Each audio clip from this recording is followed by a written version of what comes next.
Hello, my name's Adelle Yeaton, and I am a member at St. Paul's for quite a few years now, and I'm also a member of the vestry. And I am here to talk a little bit about what keeps me at St. Paul's. What is it at St. Paul's that I love? And also, how did we get through this year? That's a tough one. However, St. Paul's, for me at least, made this year much better than it could have been. So this time of stewardship and gratitude for me is that time that is a point of reflection when I look at what I have gotten out of my relationship with the people at St. Paul's, with the staff, with the ministries. And it's the time that I say, what is it I can do to give back? At St. Paul's this year was amazing. The church and the staff provided the hope and thoughtful reflection during this time with daily morning prayer and online church.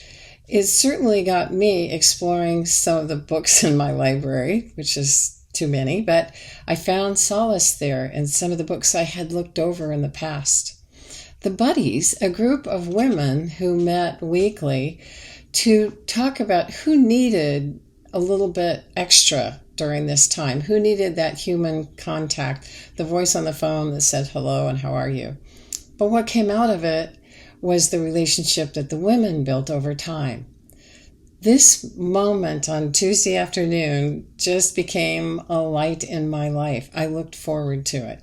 There were some times that I couldn't make it, but most of the time I could be there and I could just enjoy the presence of these delightful women who were there for good reasons, to see what we could do to help other people. As we processed through the pandemic, the dedication of our staff became such a tremendous gift, and how they worked together to keep us connected. I was just so impressed.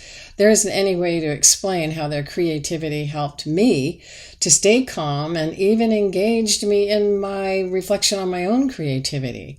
I know every one of us was grateful for the work of our staff as they held us together and provided that strength and connectedness that we all needed. Even during the most isolated of times, there were just a few of us who could still work in the garden.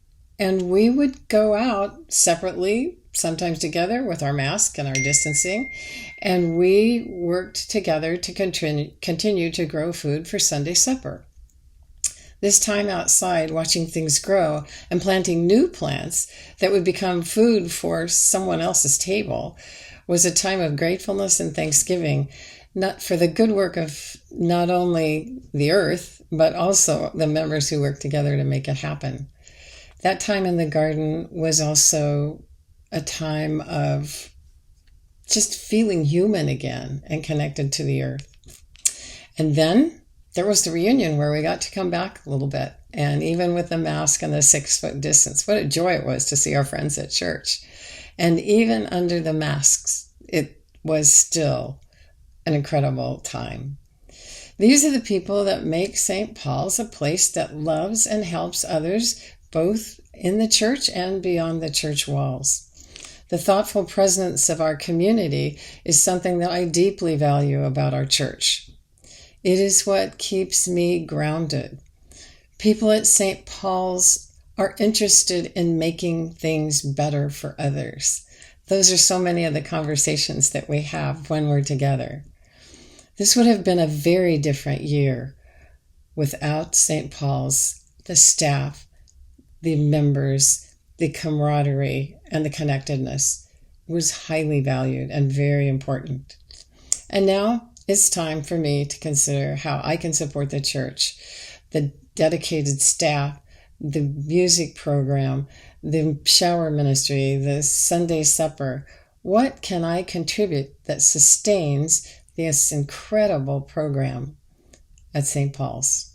I hope you will be seriously, prayerfully considering what you can do to keep St. Paul's going in this incredible direction. Thank you so much for listening.